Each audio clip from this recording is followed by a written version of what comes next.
Welcome back to the channel. This is the Action Figure Grader, and today's video is a potpourri edition with some loose graded figures, loose complete figures, and a few vehicles. So just some interesting sales on eBay to help you guys have a better idea of prices for specific figures that you're looking for. Where possible, I also found some past data points for a few of these items that maybe you don't see that often, or, you know, whatever was available from 130point.com, which is the best offer accepted tool. And oftentimes they have a history, so you can go back through there.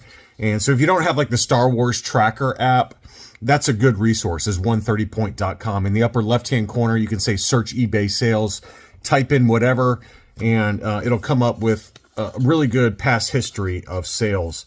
And it's not as deep, though, as Star Wars Tracker. That's probably your best app, but if you don't want to pay for that, then it's a pretty good secondary option. So let's take a closer look. We're going to start off with some loose graded, and this was an AFA 80 vinyl cape Jawa, old case style at auction. Pretty healthy final sales price. This one was graded in 2015 based on the Certificate of Authenticity by Tom Derby. And in an auction, it sold for $30.75. $30.75. Pretty big number, really. I was kind of expecting, I mean, on the low end, maybe $2,500, on the upper end, $2,800. But it did blow through both of those estimates that I had, and $30.75 was the final sales price for an old case style vinyl cape Jawa. Pretty good example, though. I didn't really see anything wrong with them.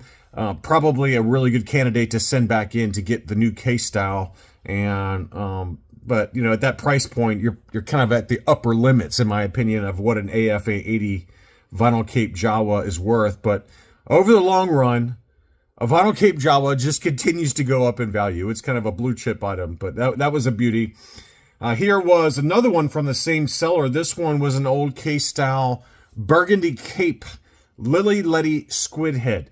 So other than like the burgundy robe bib Fortuna, which we all know is very, very pricey, this one was a really nice one, though, and was at auction, sold for $565, which is about where I expected it to go. Higher grade examples tend to go. You don't usually see it go over 1,000 unless it's a very high grade example, but usually they go in that kind of 750 to 900 range, somewhere in that ballpark. So for a 75 old case style, I thought that was about right, maybe even a little low. I mean, I've seen them ungraded go for this number. So $565, pretty fair number there for the burgundy cape squid head.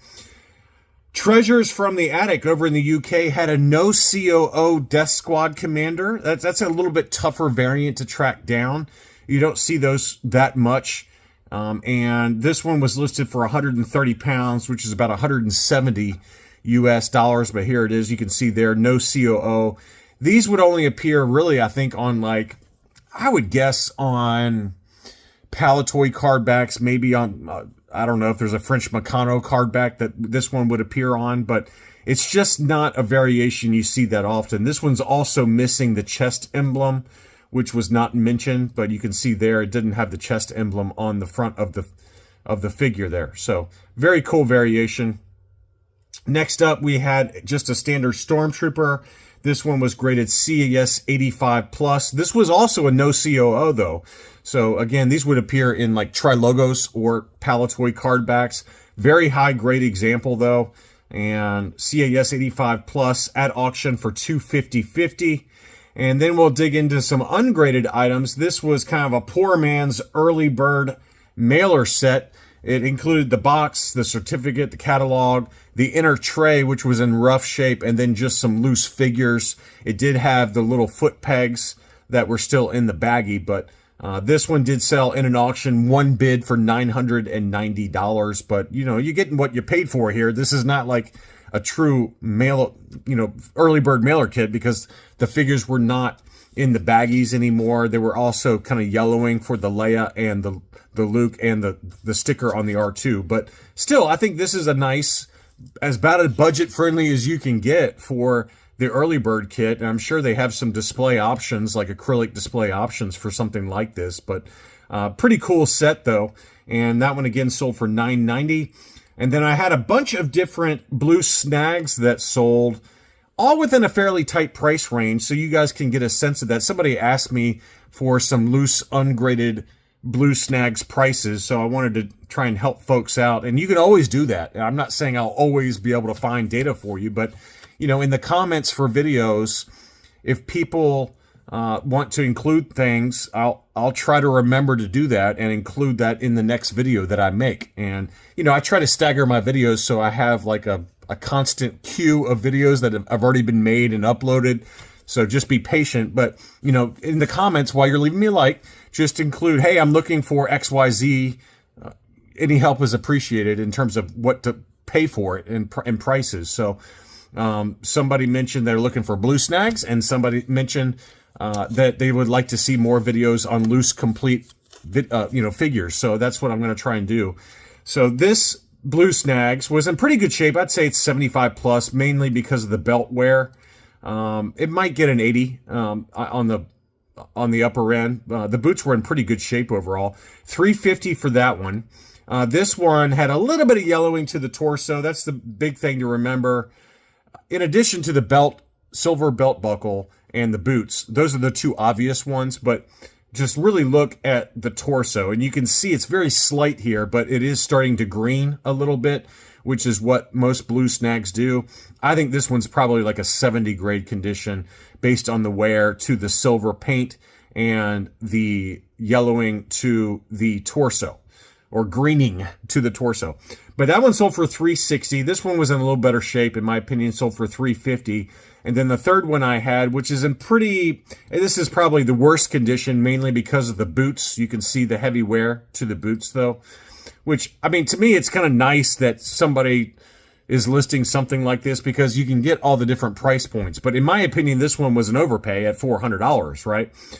Just given that we found these two, and all of these were within a week of each other. But $350 is about right for that one. This one, $360 in the ballpark. This one is probably the overpay, just given the wear to the boots at $400. But it did sell at $400. Next up, I've got some last 17 prices. We've got a Barada, 100% complete. Pretty decent shape overall from what I can tell. And that one sold for $153. The Imperial Dignitary, no nose rub on this one. Pretty good shape. The AFG variant, very similar face, a lot of sunken cheeks and wrinkles going on, with the coin for $179. We had a Luke Stormtrooper complete with the correct blaster. It was listed for $395. It sold for $363. I did find some other data points depending on whether it came with or without the coin. But again, this one sold for $363. I found another one at $378. Another one with the coin at $450, and then another one at $365. So pretty decent price range. Without the coin, I'd say $360 to $380.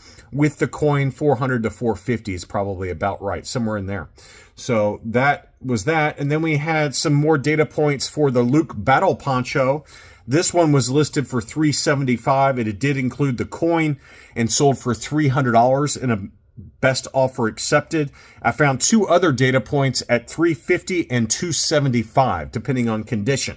So there you go there. And then the Han Solo in Carbonite, this one did sell for $220, which I thought was a pretty decent deal. The Han Carbonite is like the blue snags. The chest does yellow over time, so just be aware of that. This one was in pretty good shape, though. It did include the coin for $220, not a bad price. Yak face, again, all over the map right now, but this one was in pretty decent shape, just some light chipping on one of the hands, but overall, very good shape, and sold for $530 in an auction, $530. I also got some data points for loose complete with the box for the 12-inch series.